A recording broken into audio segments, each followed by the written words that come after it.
राजाधिराज सद्गुरुनाथ सिद्धरामेश्वर महाराज की जय। राजाधिराज सद्गुरुनाथ श्री भाऊ साहेब महाराज की जय। राजाधिराज सद्गुरुनाथ श्री काड़ सिद्धेश्वर महाराज की जय। गुरुर्ब्रह्मा गुरुर्विष्णु गुरुर्देवो महेश्वरा गुरु साक्षात् परब्रह्मा तस्मै श्री गुरुवे नमः।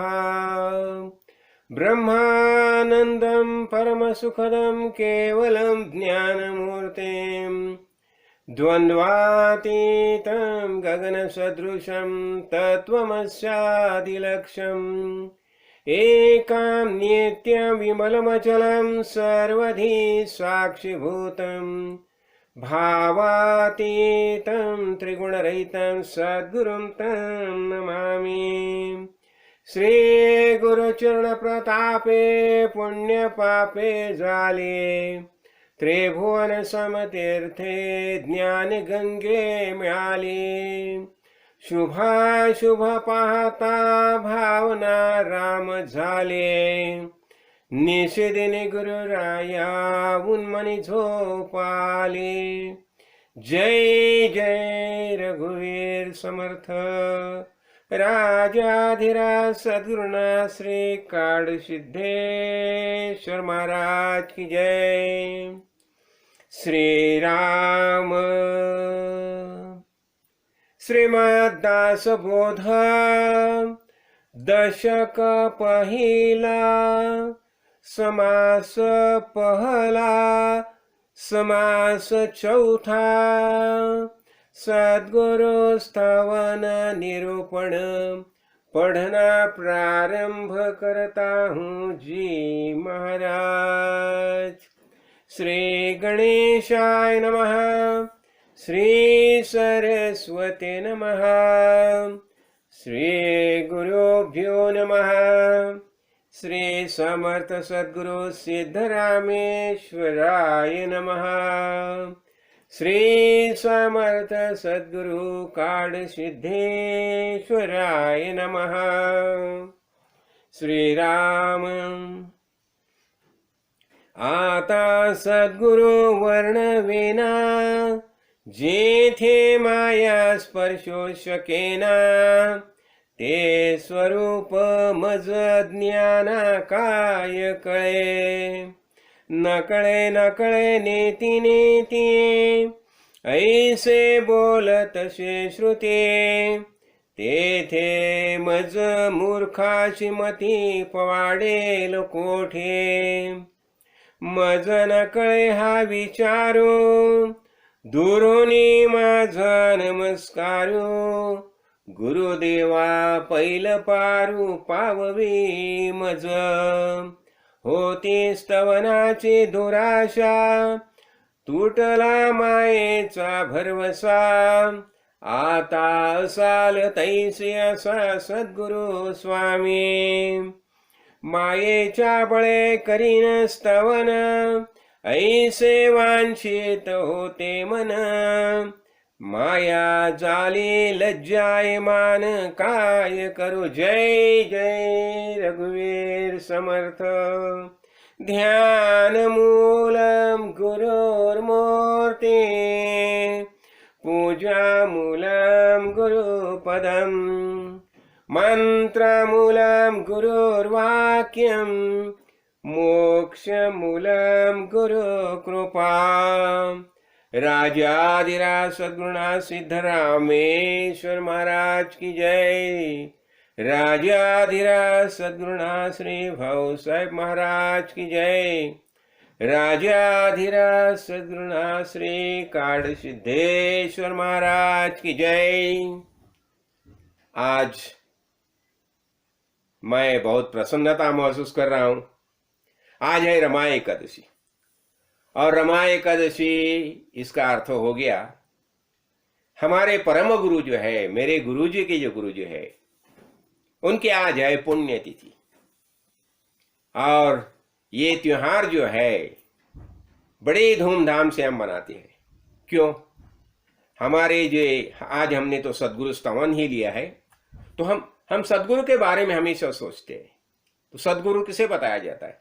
जो हमें आत्मज्ञान देता है, स्वरूप का ज्ञान देता है, खुद की पहचान जिसके वजह से हमें होती है, वही हमारे सदगुरु होते हैं। तो मद्भाग्य से ये सिद्धरामेश्वर महाराज जो है, तो वे हमारे काड़ी सिद्धेश्वर महाराज को गुरु करके प्राप्त हो गए। तो सिद्धरामेश्वर महाराज, ये इनका एक खास वैशिष्ट्य ऐसा है कि ये खाली ज्ञान के ऊपर ही बातें करते थे। शुद्ध ज्ञान का प्रबोधन जो है वही करते थे।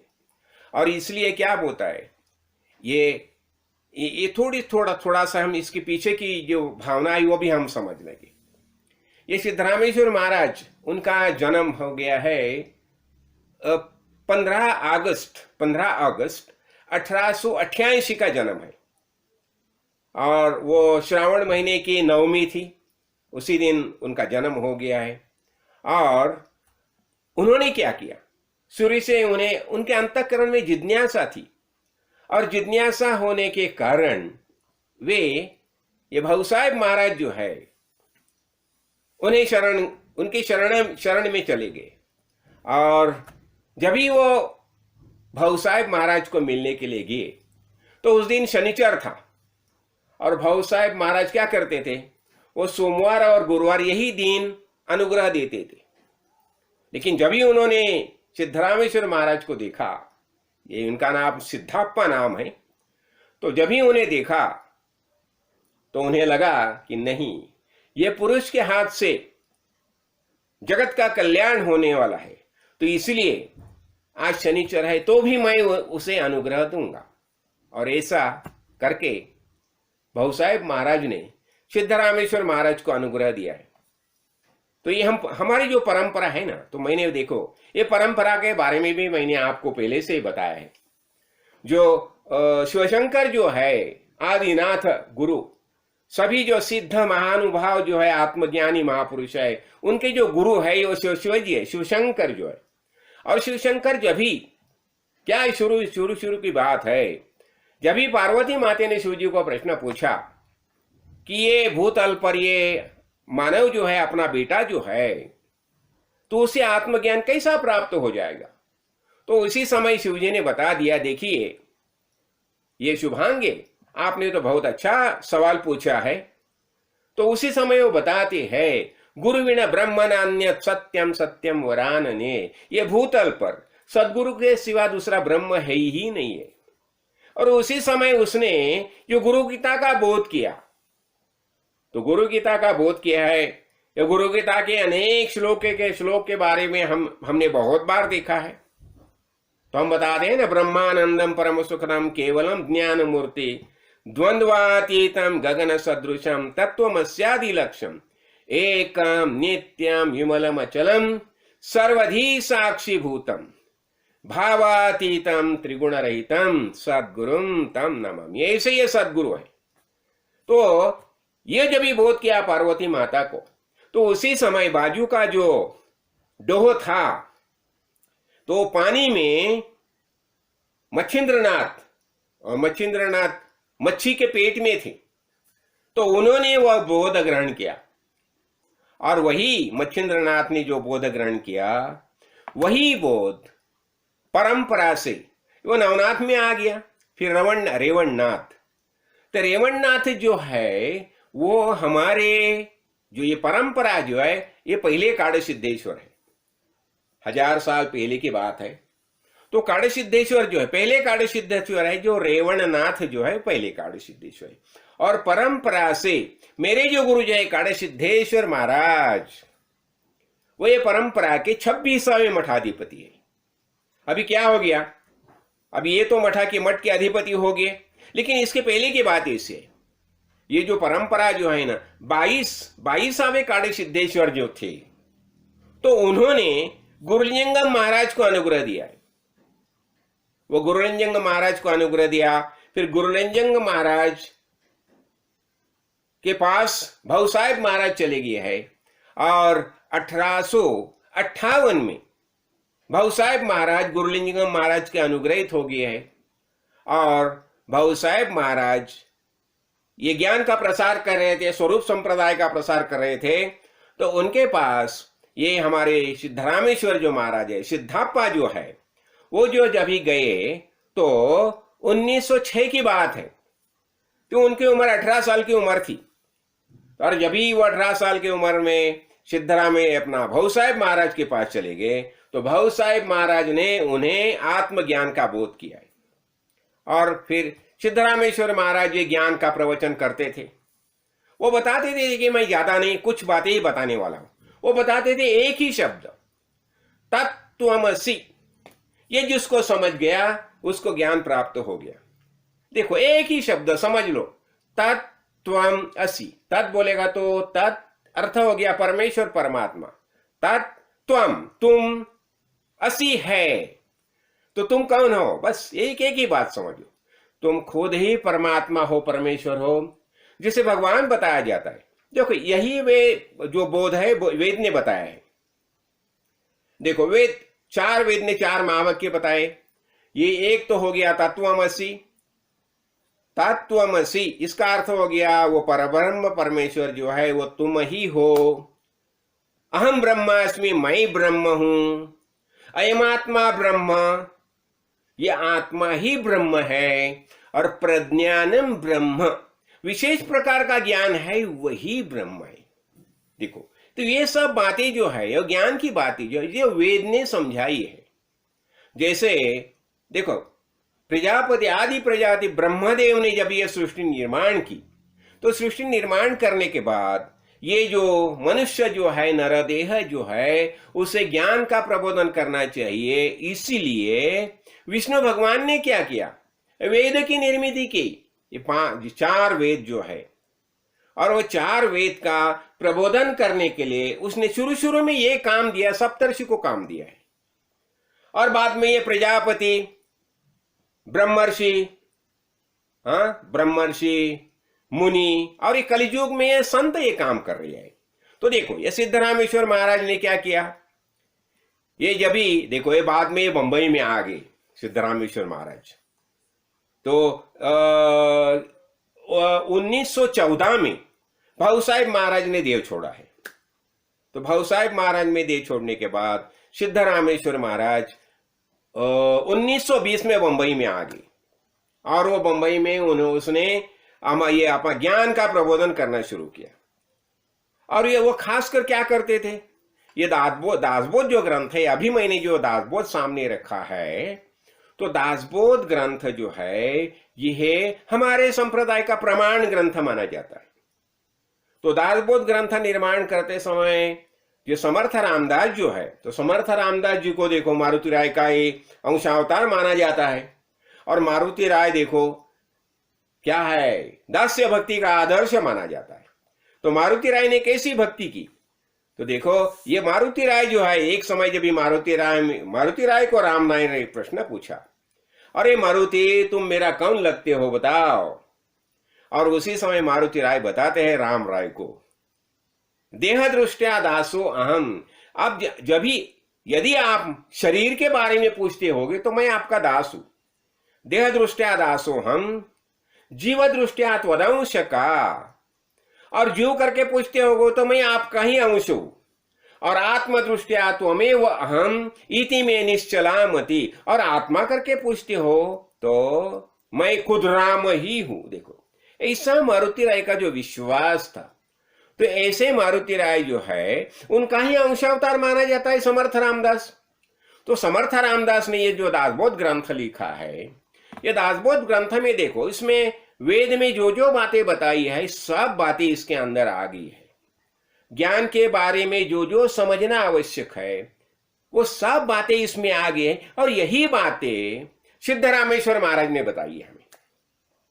और इसलिए हमारे महाराज जब भी सिद्धरामेश्वर महाराज के अनुग्रहित हो गए, वो 1935 की बात है, तो उन्होंने क्या, देखो अभी महाराज तो मठ के अधिपति बन गए हैं। जब भी वो मठ के अधिपति हो गए तो उनकी उम्र थी 17 साल की उम्र थी। तो ऐसे मठ के अधिपति है, सब प्रकार की पूजा अर्चा चल रही है, हर एक लोग आके उन्हें प्रणाम करते हैं मठाधिपति करके, लेकिन तो भी उन्हें अभी खरा ज्ञान जो आत्मज्ञान है उसकी प्राप्ति नहीं हो गई थी।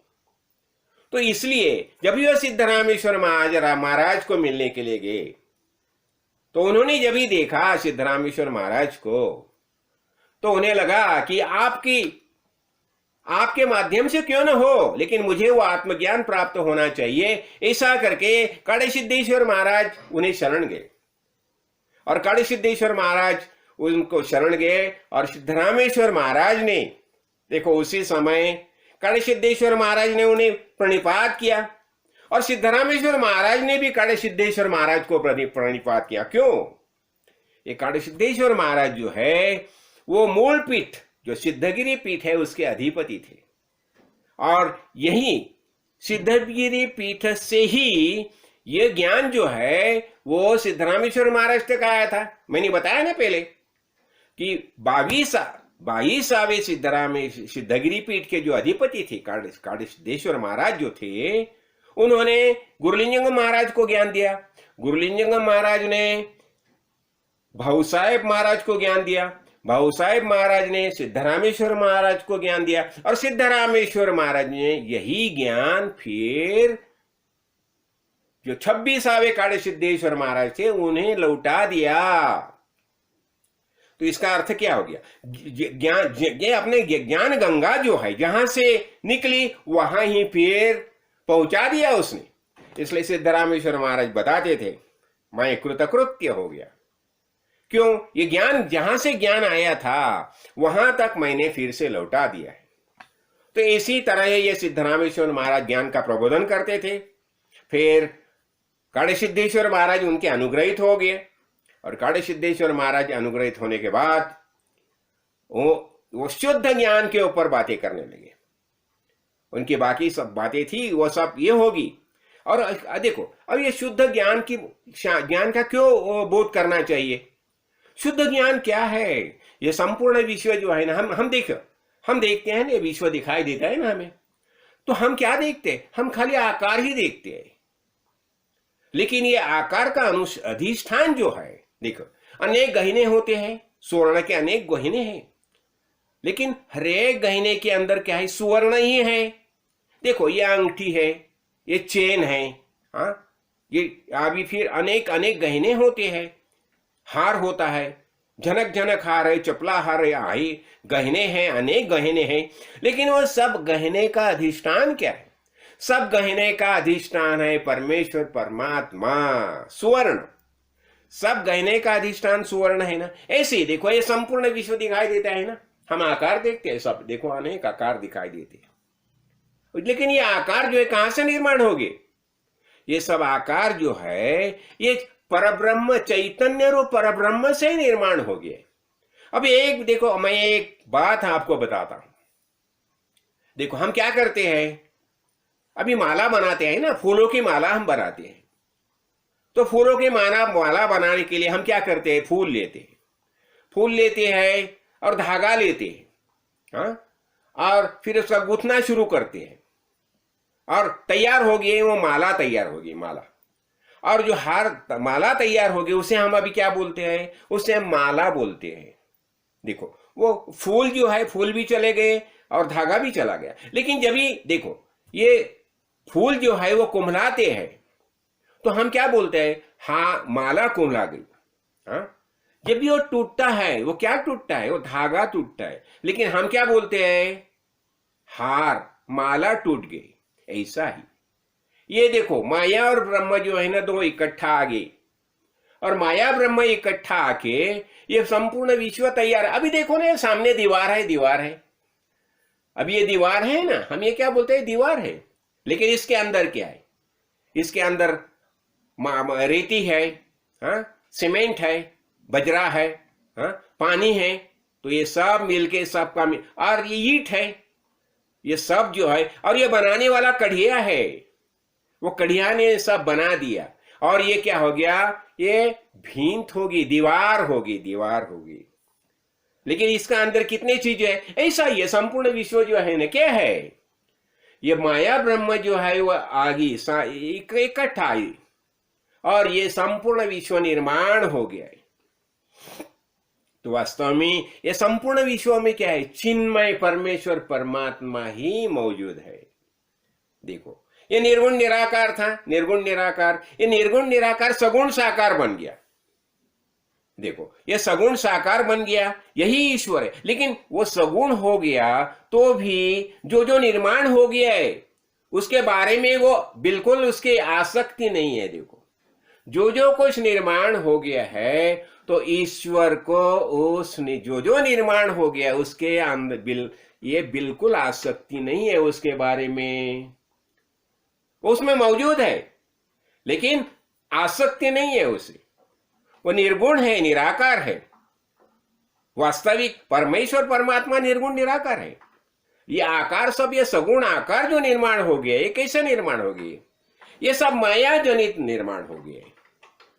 तो क्या होता है, तो यही ज्ञान हो गया ना। तो हमें ज्ञान का अर्थ क्या हो, हमें खुद का ज्ञान प्राप्त करना क्या है, यानी इसका मतलब क्या हो गया, हम खुद को शरीर समझते हैं। हाँ, हम मैं और मेरा चलता है। देखो, मैं और मेरा, लेकिन ये मैं जो है और मेरा है, तो मैं और मेरा दोनों बिल्कुल अलग है। देखो, मैं और मेरा, लेकिन हम क्या समझते हैं, मैं और मेरा हम एक ही समझते हैं, लेकिन ऐसा नहीं है। तो जिसे हम अविद्या बोलते हैं, अविद्या का अर्थ क्या हो गया, अविद्या का अर्थ ऐसा होता है जो, देखो, जो नहीं है तो उसके बारे में हमारे दिल में एक निश्चय होता है, एक निश्चय होता है, और हम उसे कुछ ना कुछ ये करके संज्ञा देके उसके पुकारने लगते हैं। वास्तविक वो है ही नहीं है, तो वही अविद्या है। तो अविद्या और अस्मिता, अस्मिता का अर्थ क्या हो गया, अस्मिता का अर्थ हो गया मैं और मेरे, ये दोनों बिल्कुल अलग है। जिसे बताया जाता है जमीन आसमान का अंतर है दोनों में, जमीन आसमान का अंतर है मैं और मेरे में। लेकिन हमारी ऐसी धारणा होती है कि मैं और मेरे दोनों एक ही है, लेकिन ऐसा नहीं है। वास्तविक मैं जो है, मैं यही परमात्मा का स्वरूप है। और मेरे जो मेरे हम बताते हैं, मेरे ये संपूर्ण आकार जिसे दिखाई देते हैं, ये माइक विश्व जो दिखाई देता है, वही उसे हम मेरे बद बोलते हैं। हाँ? तो क्या बताया जाता है, जब भी हम मेरे लेते हैं ना, तो हम बद्ध हो जाते हैं, बद्ध भावना निर्माण होती है मेरे के बारे में। इसलिए एक बात हमें जाननी चाहिए कि मैं और मेरे दोनों बिल्कुल एक दूसरे से अलग है। वास्तविक मैं सच्चिदानंद स्वरूप परमेश्वर परमात्मा, यही हमारी पहचान है। इसलिए हम बोलते हैं ना, चिदानंद रूप शिवोहम शिवोहम, चिदानंद रूप शिवोहम शिवोहम, अहम निर्विकल्पे निराकार रूपे विभूत्वाच सर्वत्र सर्वेन्द्रियाणाम, न चासंगतम नैव मुक्ति न मेया, चिदानंद रूप शिवोहम शिवोहम। तो वास्तविक हम कौन है, ये सच्चिदानंद स्वरूप परमेश्वर परमात्मा है, वही वास्तविक हमारी पहचान है। तो वही हमें ज्ञान होना चाहिए। तो यही बात सिद्धरामेश्वर महाराज समझाते थे।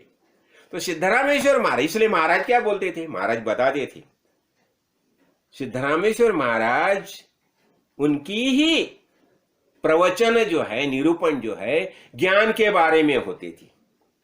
बाकी सब ठीक है, ये संसार के बारे में और कुछ बातें बताते हैं, समझाना, कोई अपना ये अनेक अनेक अनेक अनेक संसार की बातें जो है ना, संसार में जो जो लगता है वो चीजें लगती है, सब सब सब के बारे बताती है। अभी देखो ना, मैं एक एक ही बताता हूं। ये वृक्ष जो है ना, वृक्ष, तो वृक्ष के ऊपर कितना टहनी कितनी है, पन्ने कैसे है, फूल कैसे है, हाँ, उसमें और क्या क्या आया है, ये सब बातें बताती है। लेकिन उसका जड़ जो है, जड़, तो जड़ के बारे में बताने वाले कोई नहीं रहते, जड़ के बारे में कोई बताता ही नहीं, सब ऊपर ऊपर की चीजें बताती है। लेकिन ये जड़ के बारे में बताने वाले आत्मज्ञानी महापुरुष सिद्धरामेश्वर महाराज थे, और इसलिए वो शुद्ध ज्ञान का प्रबोधन उसने किया।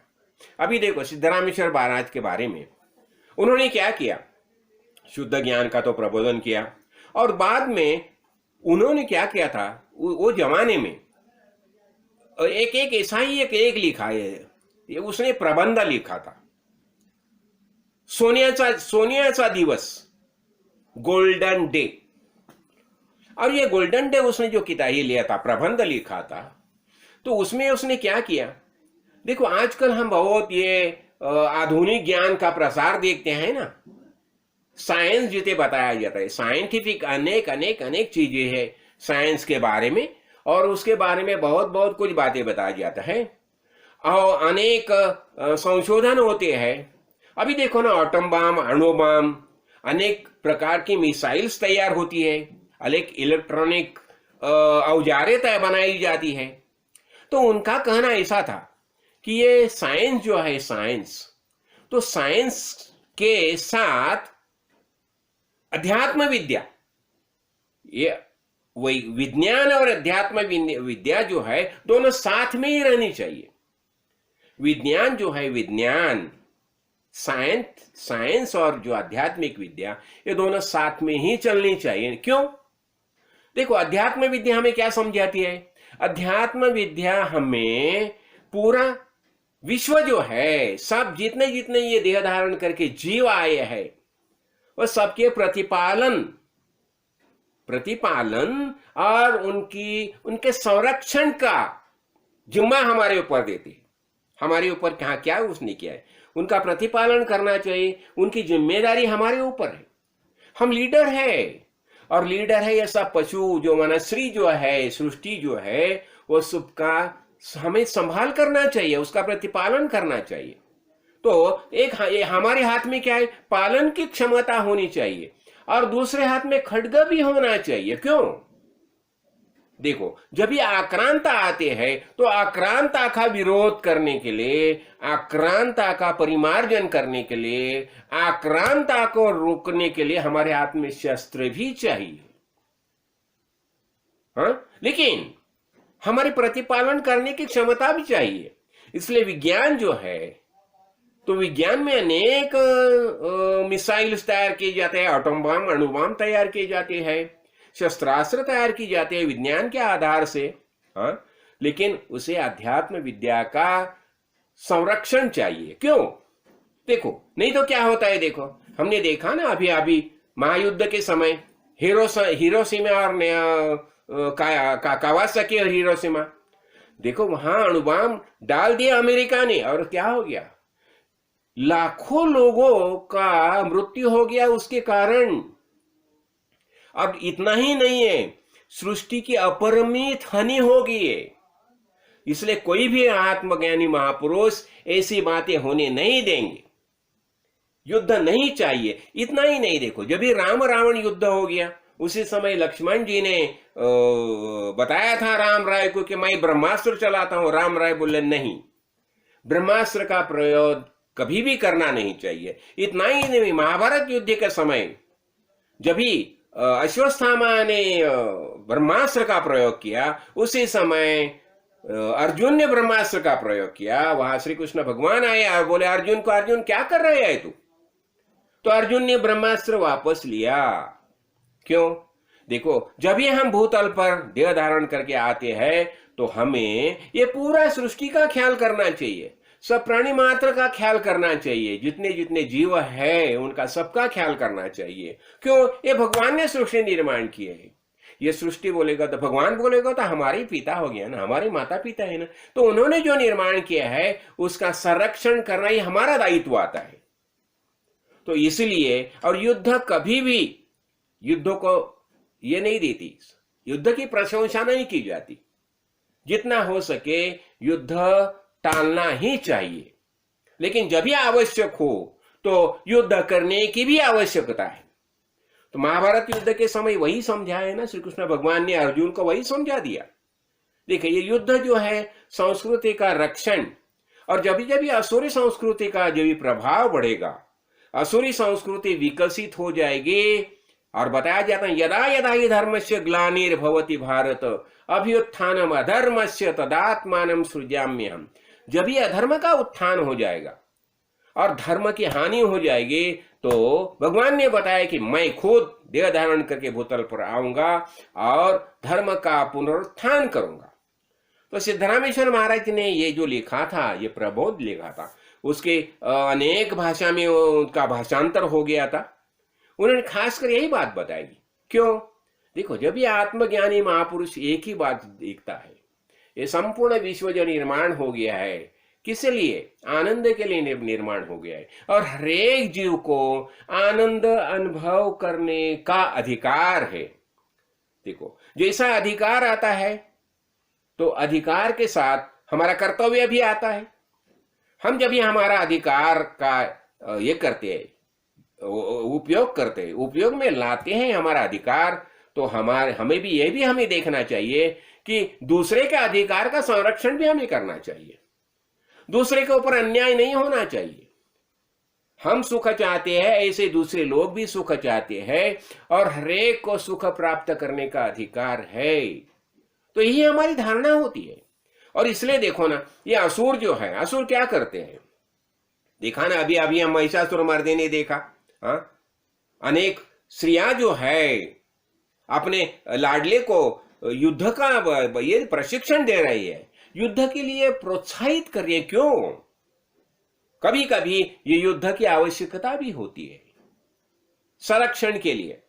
तो और ये जो वीरांगना जो है, इतने नहीं है, जो शहीद, अनेक जो शहादत है, अनेक वीर पुरुषों की शहादत है, उसका अभिनंदन किया जाता है। तो यही बात सिद्धरामेश्वर महाराज ने यहाँ समझाई है कि ये विज्ञान जो है तो उसे अध्यात्म विद्या का आधार चाहिए। तो और ऐसा हो जाए, देखो, अभी अध्यात्म विद्या का आधार हो जाएगा तो कभी भी कौन सा भी महापुरुष विश्व का संहार करने की कभी भी अनुमति नहीं दे देगा। देखो, ये संपूर्ण विश्व जो है निर्माण क्यों किया? आनंद के लिए निर्माण किया। तो सिद्धरामेश्वर महाराज ये बताते थे, एक बातें समझाते थे। और बाद में क्या हो गया, और दूसरा देखो, इनका एक खास ये था, अभी जो कोई आ जाएगा ना, शिष्य आ जाएगा ना, तो पहले ही मुलाकात में उसे वो ज्ञान का प्रबोधन करते थे, बताते थे, अरे जिसे भगवान परमेश्वर परमात्मा बताया जाता है, वास्तव में तुम ही हो। भगवान कहाँ बाहर नहीं, हमारे अंदर ही भगवान बैठा है। तो ऐसा पहले ही मुलाकात में बताते थे, और बाद में बताते थे, ठीक है, अभी तुम ऐसा करना, इस सत्संग में आते रहो, आते रहो, आते रहो। क्या होता है, जैसे हम सत्संग में आते हैं ना, तो अनेक बार वही जो विषय जो है हमारे सामने आता है, और जैसा हम अनेक आध्यात्मिक ग्रंथ का अनुशासन करते हैं, उनका ये करते हैं, स्वाध्याय करते हैं, तो हमें शुद्ध ज्ञान प्राप्त होता है। देखो, इसलिए भगवान अर्जुन को भी भगवत गीता का जो प्रबोधन किया है ना, भगवत गीता में यही बातें बताई है ना। तो देखो, भगवत गीता देखो, भागवत देखो, रामायण देखो, महाभारत देखो, ये अनेक ग्रंथ जो है वो क्या है, ये शौर्य पूर्वक हमें जीने की ये देते हैं, राह बताते हैं। देखो, जीना तो है हमें, लेकिन शौर्य पूर्वक जीना है। कैसा जीना है? हाँ, इसलिए वेद में जो अनेक बातें बताई है, हाँ, तो ये सब बातें जो है। और दूसरा क्या होता है, ये सृष्टि जो है सच्चिदानंद द्वारा रचित सृष्टि जीवन को आनंदमय मानते हैं, दुखमय नहीं। ये सृष्टि जो निर्माण की है ना, क्यों? आनंद के लिए निर्माण की है, दुख के लिए नहीं। हाँ, और ये दूसरा और क्या है, हम देखो, हम आर्य बोलेगा तो श्रेष्ठ का, तो आर्य परंपरा हमेशा न्याय का ही आश्रय लेती है, वो कभी अन्याय को यानी बढ़ावा नहीं देती। तो हमें क्या करना चाहिए, हमें न्याय से जीना सीखना चाहिए, न्याय से जीना सीखना चाहिए। तो सिद्धरामेश्वर महाराज अनेक बातें बताई है इसने ज्ञान के बारे में, खासकर, लेकिन वो बताते थे ज्ञान के बारे में। देखो, हम दया, क्षमा, शांति, ये सब बातें हैं। फिर निर्भय, दूसरे को ज्ञान करो और दूसरे को निर्भय करो। कोई तुम्हारे सामने कोई आ जाएगा कुछ समस्या लेके, तो उसका समस्या का समाधान दे दो, उसे निर्भय करो। हाँ, और वो ये बताते थे कि देखो, जिसे हम बोलते हैं ना कि अपना अपना इसमें अनुरय, विरक्त होना चाहिए। ज्ञान के जो साधन जो है ना, सत्य, अहिंसा, अस्तेय, परिग्रह, ब्रह्मचर्य, ये सब बातें उनके बारे में महत्वपूर्ण मानी जाती थी। फिर ये भी बताते थे तुम कैसा होना चाहिए, ज्ञानी कैसा होना चाहिए। ज्ञानी क्षमाशील क्या है, जितेंद्रिय होना चाहिए। हाँ, और दान, देखो जितना हो सके दूसरे को दान देना, दान का भी उसने अभिनंदन किया। जो अच्छी बातें जो है, तो इसने बताया ना अपना महर्षि अपना वेद व्यास ने बताया ना, अष्टादश, उसने पुराण तो लिखे 18, लेकिन क्या बताया, अष्टादशु पुराणेषु व्यासस्य वचन द्वयम परोपकाराय पुण्याय पापाय परपीडनम। ये 18 पुराण जो लिखे है उसमें 2 ही बातें महत्वपूर्ण मानी है, क्या? परोपकाराय पुण्याय और पापाय परपीडनम। जितना जितना हो सके परोपकार करो, परोपकार करो, परोपकार करो, और दूसरे को परपीडनम, दूसरे को तकलीफ मत दे दो। ऐसे यही बात समझाई ना। आज क्या चल रहा है पूरा दुनिया में, ये हमारी वैदिक परंपरा जो है, वैदिक परंपरा में जो समझा है वही हम दिखाई देते हैं। आज क्या स्थिति है, देखो पूरी जगत में कितने कितने जगह युद्ध चालू है, कितने कितने जगह क्या क्या चल रहा है। तो ये सब बातें जो है, देखो ये तो बात चलती ही रहेगी। जैसे देवासुर संग्राम जो है हमेशा चलता रहेगा, लेकिन हमें क्या करना चाहिए, हमें दैवी संस्कृति का उत्थापन करना चाहिए, दैवी संस्कृति वृद्धिंगत करनी चाहिए, और दैवी संस्कृति का संरक्षण भी करना चाहिए। और जितने जितने असुरी संस्कृति हैं उन्हें विरोध ही करना चाहिए। जो आक्रामक जो आते हैं, देखो हमारे भारत भूमि में कितने आक्रामक आ गए आज तक, लेकिन वो आक्रामक क्या करते थे, आक्रांता ने क्या किया? जो आक्रांता आते थे वो लूटपार करने के लिए आते थे। ये रामायण काल से हम देख रहे हैं ना, राम प्रभु ने जो क्या किया, कितने असुरों का संहार किया। हाँ? अपने परशुराम अवतार में उसने सहस्रार्जुन का उसी समय उनका इतना सिस्टमेटिक सब प्लानिंग था। पूरा भरत भूमि को ग्रासने के लिए रावण और सहस्रार्जुन, और दोनों में ऐसी एक संधि हो गई थी रावण और सहस्रार्जुन में। तो क्या होता है, इसलिए हमें ये सब बातें समझनी चाहिए। तो सिद्धरामेश्वर महाराज ने शुद्ध ज्ञान का प्रबोधन किया, और सिद्धरामेश्वर महाराज ने देखो अभी उनकी बाणगंगा में समाधि है, हम समाधि में जाते हैं वहां। और मत भाग्य से क्या हो गया, जब ही मैं बंबई में रहता था वाल्केश्वर में समाधि के नजदीक, तो वहां समाधि में वहां हर एक बुधवार जो है ना, तो बुधवार के दिन मेरे वहां प्रवचन हो जाते थे। गुरु जी की कृपा, ये गुरु जी की कृपा से चलता है। और सिद्धरामेश्वर महाराज इतने देखो ये सदगुरु तत्व जो है ना, आज हमने गुरु तत्व ये सदगुरु स्तवन लिया है। गुरु कितने प्यारे होते हैं, देखो कितने प्यारे होते हैं, उनका प्यार कुछ अलग ही होता है। मैं तो क्या बताऊं, मैंने काड़ी सिद्धेश्वर महाराज जो प्राय उनका प्यार जो अनुभव किया है, उसके बारे में क्या क्या क्या समझाऊं मैं, ये मैं मेरा भाग्य समझता हूं। तो ये क्या होता है। और सिद्धरामेश्वर महाराज, अभी क्या हो गया देखो, ऐसी मजा होगी। एक बात मैं बताता हूं। जब ही सिद्धरामेश्वर महाराज कोल्हापुर में आ गए, जहां कोल्हापुर में सिद्धगिरी मठ है, तो वहां आने के बाद काड़े सिद्धेश्वर महाराज ने क्या किया, जो डोली निकलती है ना, डोली, हम डोली में भगवान को बिठा के लेते हैं ना, घुमाते हैं ना, तो डोली में भगवान के ये करके हम डोली में उन्हें ये करते हैं, घुमाते हैं, लेते हैं। तो काड़े सिद्धेश्वर महाराज ने क्या किया, जो वहां की जो डोली है, जिस डोली में भगवान को बिठाया जाता है, वही डोली में सिद्धरामेश्वर महाराज को बिठाया और खुद उठा के कंधे में उनके भाई, उनके और गुरु भाई, और खुद उठा के ऊपर तक लेके गए, मंदिर तक लेके गए सिद्धरामेश्वर महाराज में डोली में बिठा के। देखो क्या प्यार होता है गुरु जी के बारे में, क्या प्यार होता है। देखो उन्होंने खुद गुरु जी को डोली में बिठा के ऊपर लेके गए। अच्छा, और बाद में क्या हो गया, अगला गुरु पूर्णिमा का जो कार्यक्रम था वो बसवन बागी बीजापुर में था। तो सिद्धरामेश्वर महाराज ने क्या किया, उन्हें खत लिखा काड़े सिद्धेश्वर महाराज को, देखिए तुम ये गुरु पूर्णिमा का कार्यक्रम जो है, महोत्सव है, उसके लिए तुम बागेवाड़ी में आ जाओ, मैं तुम्हारी डोली निकालने वाला हूं, मिरावणुक जो है ना वैसे निकालने वाला हूं। तो काड़े सिद्धेश्वर महाराज ने बता दिया उन्हें, देखिए मैं आपके चरण में जो आया हूं, पहले तो ये डोली बिली सब थी मेरे लिए, लेकिन आपके चरण में जो आया है ना, ये सब छोड़ के ही आया हूं। तो अभी फिर ये डोली बिली के झंझट में मुझे मत डालो। तो सिद्धरामेश्वर महाराज ने उनको लिखा, क्या तुम खुद को अभी तक शरीर ही समझते हो? डोली तुम्हारी नहीं, तुम्हारे अंदर जो चैतन्य है वह चैतन्य की डोली निकालने वाला हूं भाई।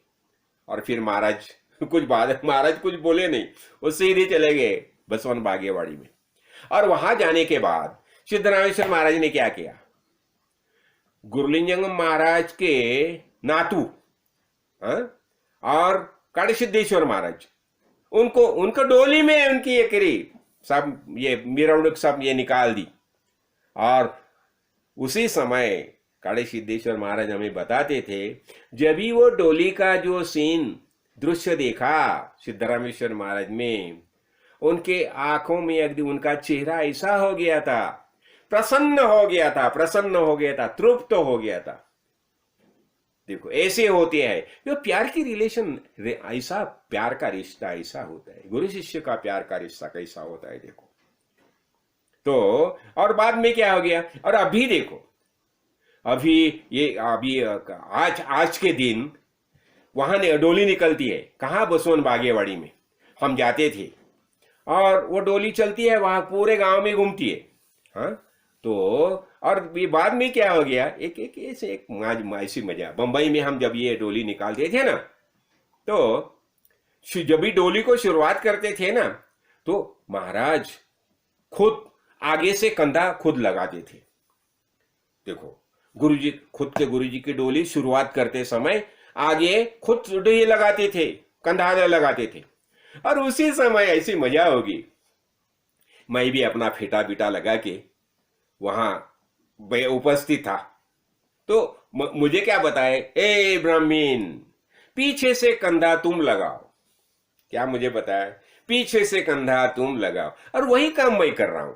और जभी उस दिन तो मैंने पीछे से कंधा लगा दिया, लेकिन जभी बाद में ये डोली निकलती थी, तो डोली में हमेशा जब भी मैं उपस्थित रहता था, तो मैं हमेशा पीछे से कंधा लगाता था।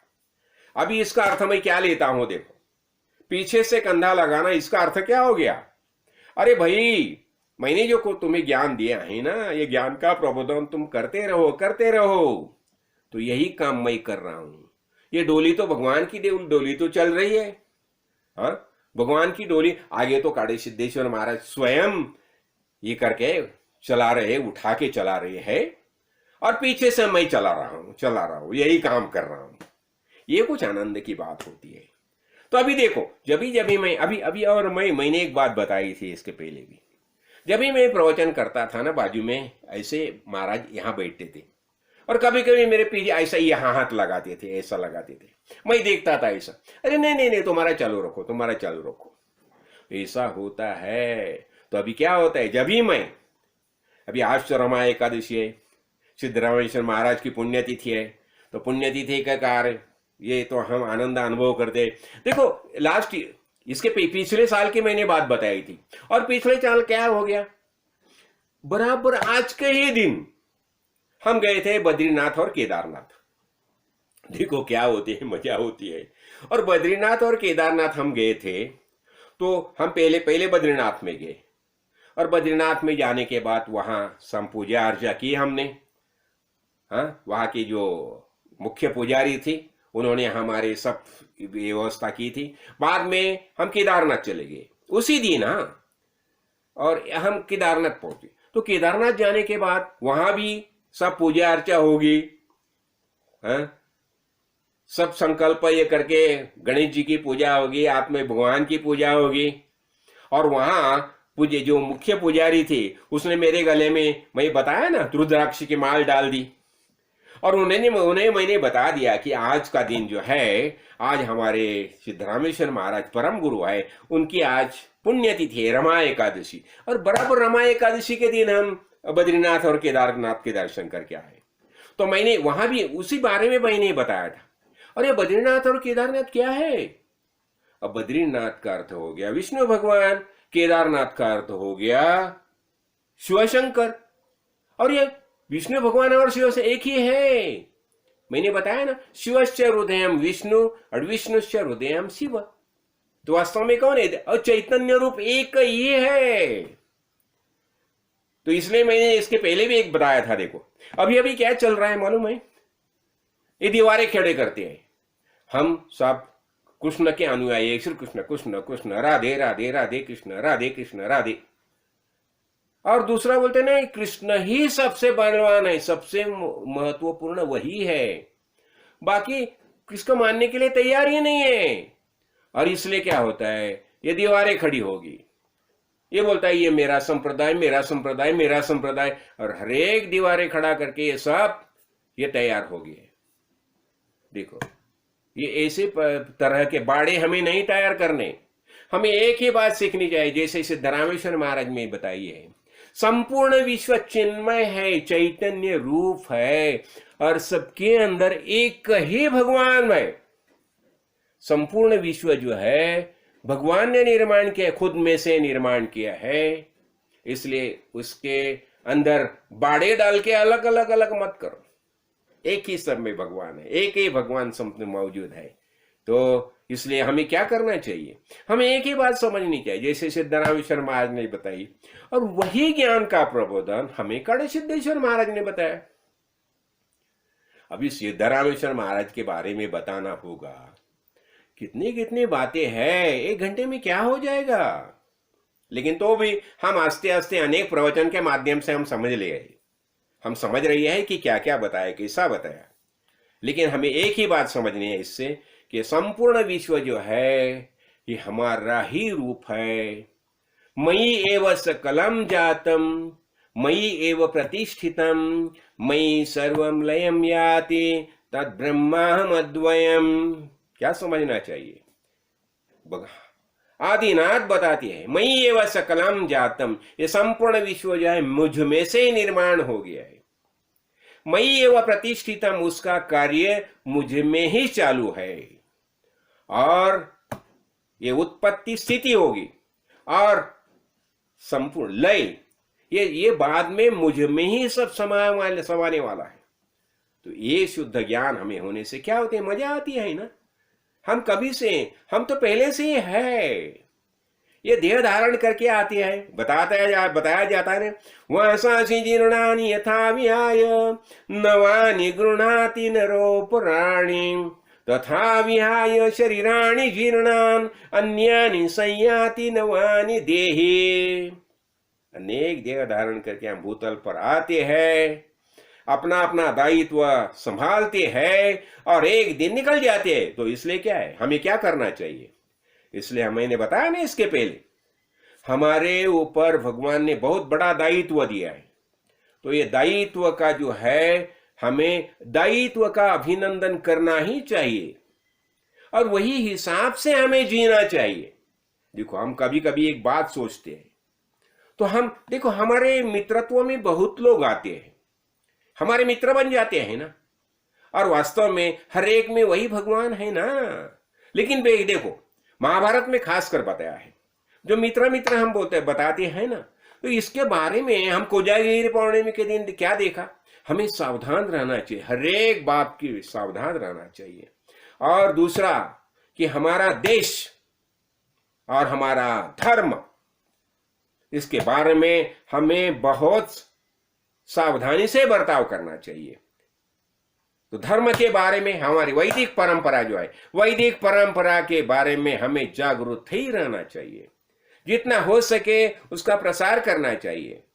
जैसा गुरुजी ने बताया ना, अरे बाबा श्रवणा, अभी ये कीर्तन देखो, कीर्तन का क्या महत्व है। ये महर्षि नारद देखो, ब्रह्मर्षि नारद ये कीर्तन करके पूरा दुनिया में घूम रहे हैं, क्यों? और ज्ञान का प्रबोधन करना चाहिए ना कोई ये कार्य करना चाहिए, दायित्व संभालना चाहिए। तो इसलिए कीर्तन महत्व है, इसलिए ज्ञान भगवान, और भगवान को सबसे ज्यादा प्रिय कौन है? भगवान का ज्ञान जो खुद प्राप्त करता है और वही ज्ञान का प्रबोधन दूसरे को करता है, वही ज्ञान यज्ञ जो करता है, वो भगवान से ज्यादा प्रिय है। देखो, अभी मित्र होते हैं, देखो ना, हम मित्र के बारे में भी देखना आवश्यक है। क्या मित्र कैसे होती है? देखो, एक ये भी मित्र के प्रकार बताए, 4 प्रकार बताए महाभारत में। एक सहार्थ का अर्थ क्या हो गया? कोई ना कोई शर्त से एकत्र आते हुए। देखो, ये हमारी शर्त है और ये शर्त के अनुसार हम एकत्र आए हैं, तो उसे बताया जाता है सहार्थ। दूसरे कैसे होते हैं? यजमान। अतः यजमान कैसे होते हैं? देखो, वो परंपरा, हमारे घराने की परंपरा है, और घराने के परंपरा का हिसाब से जो अनेक सदियों से हमारे साथ रहती है, तो उन्हें क्या बताया जाता है? यजमान बताया जाता है, भजमान बताया जाता है, भजमान। तो हमारे ये परंपरा से, परंपरागत ये अपने घराने की जो परंपरा, इससे मैत्री होती है। तीसरे बताया जाता है सहज बोलेगा तो जन्म से हमारे साथ रहते हैं। देखो, बचपन के हमारे दोस्त कितने नजदीकी रहते हैं, उनके साथ हमारी, तो ऐसे होते हैं। और इसके आगे एक बताया जाता है कृत्रिम। तो कृत्रिम क्या बताया जाता है? कुछ न पैसे देके जिन्हें खरीदा जाता है, पैसे देके खरीद। और इतना ही नहीं, अभी देखो ये जो मुगल जो आते थे ना, तो क्या करते थे? वो पैसे देके सैन्य में एक शरीक करते लेते थे। अभी इंग्रज जो आए, इंग्रज भूता अपने भारत भूमि में आए, इंग्रजों ने क्या किया? अरे हमारे ही लोग को कृत्रिम सैनिक करके पैसा देके खुद के सैनिक बना लिया, और वही हमारे लोगों के ऊपर से ये युद्ध करते थे, हमारे लोगों के साथ। ये हो गया ना, वो पैसे देके उन्हें खरीद लिया और वो युद्ध करने लगे हमारे लोगों के अगेंस्ट। ऐसा हो जाता है। तो इसलिए जो है, तो हमें सावधानी से बरतना चाहिए। तो सिद्धरामेश्वर महाराज ने खास के जो बताया, ज्ञान की बातें जो बताई, तो कुछ बातें हमने इसमें समझ ली है। हाँ, तो मैं एक ही सोचता हूं कि सिद्धरामेश्वर महाराज ने शुद्ध ज्ञान दिया। ये संपूर्ण विश्व जो है चैतन्य रूप विश्व है, और हम सब से चैतन्य रूप ही है। वो तो बोलते थे, अरे किसे मनुष्य करके पुकारना, इसका तुम उसका अपमान करता है क्यों? वो परमेश्वर देव ही है वो। इसलिए नमस्कार देव, उसे प्रणाम करना चाहिए, देव करके, मनुष्य करके नहीं। मनुष्य करके पुकार के उसका तुम अपमान कर रहे हो। तो हरेक के अंदर भगवान ही मौजूद है, ये सब भगवान के ही रूप है। और वो खुद बताते थे, मैं जब भी तुम्हें प्रबोधन करता हूं ना, मैं एक स्टेप नीचे आता हूं, एक पायरी नीचे आता हूं। तुम मेरे शिष्य हो, मैं तुम्हारा गुरु हो, ऐसा भाव मैं मेरे अंदर तैयार करता हूं, और बाद में मैं तुम्हें प्रबोधन करता हूं, ऐसे बताते थे। तो हरेक जीव ये आत्मस्वरूप ही है, यही शुद्ध ज्ञान है। तो ये शुद्ध ज्ञान हमें हमारे समर्थ सदगुरु सिद्धरामेश्वर महाराज की कृपा से प्राप्त हो गया है, और वही ज्ञान हमें हमारे सदगुरु काड़ सिद्धेश्वर महाराज ने दिया है। तो हम हमारा भाग्य समझते हैं कि ऐसे गुरु परंपरा में, स्वरूप संप्रदाय की परंपरा में हम अभी चहलकदमी कर रहे हैं, तो आनंद ही है ना। तो आनंद ही है, हर एक चीज हम आनंद के लिए करते हैं, वास्तविक आनंद यही हमारा स्वभाव है। तो ये रमा एकादशी और अभी ये दिवाली शुरू हो जाएगी आस्ते आस्ते, तो मैं ये रमा एकादशी के और ये दिवाली अभी आज से शुरू होती है, कल से शुरू होती है, वसु 12 से एक बाद में हम देखेंगे वही भी बातें। तो मैं आप सबको ये दिवाली के लिए और सांवत्सरिक नव शुभ वर्ष के लिए मैं सदगुरु से प्रार्थना करता हूं कि आपकी सबकी दिवाली अच्छी तरह से जाए, महान मंगल आनंद आप अनुभव करें, और सबको सब प्रकार की सुफलता प्राप्त हो जाए, यही सदगुरु से प्रार्थना। राजाधिराज सद्गुरुनाथ सिद्धरामेश्वर महाराज की जय। राजाधिराज सद्गुरुनाथ श्री भव साहेब महाराज की जय। राजाधिराज सद्गुरुनाथ श्री काड़ सिद्धेश्वर महाराज की जय। अभी देखो एक बात ऐसी है, ये सिद्धरामेश्वर महाराज की ये पुण्यतिथि जो है, तो उसी दिन गुरुजी क्या करते थे, उनके बारे में एक निर्वाण पंचक लिखा है। तो निर्वाण पंचक शुरू में गुरुजी पढ़ते थे, और बाद में यही निर्वाण पंचक मुझे पढ़ने को बोलते थे, और मैं ये प्रवचन सब होने के बाद वो निर्वाण पंचक मैं वहां पढ़ता था। वो वास्तविक वो मराठी में है, लेकिन तो भी मैं आज के दिन वो निर्वाण पंचक आपके सामने पढ़ रहा हूं। देखिए, 1858 शक आश्विन मास कृष्ण पक्षात एकादशी झालेलीन गुरु सिद्धराम स्वरूपात दिन सोमवार होता रात्र 9:30 मुंबईत ज्योतिष ज्योत मिळाली दुसरे दिनी दहन बाण गंगेत सोलापुरात आल्या असते मग भाऊराव भेटीला इंचगिरीस जाऊनी बागेवाडीस 16 झाला 1858 सूर्योदये मार्गशीर्ष महिन्यात शुद्ध त्रयोदश शनिदिनी गुरुअस्त ठेविल्या समाधीत बहुभाग्याची वाडी स्थिर जिथे पाथरीश हा झाला दत्तात्रय साष्टांग करीतो प्रणिपात सिद्धरामाला जय जय रघुवीर समर्थ राजाधिराज सद्गुरुनाथ सिद्धरामेश्वर महाराज की जय।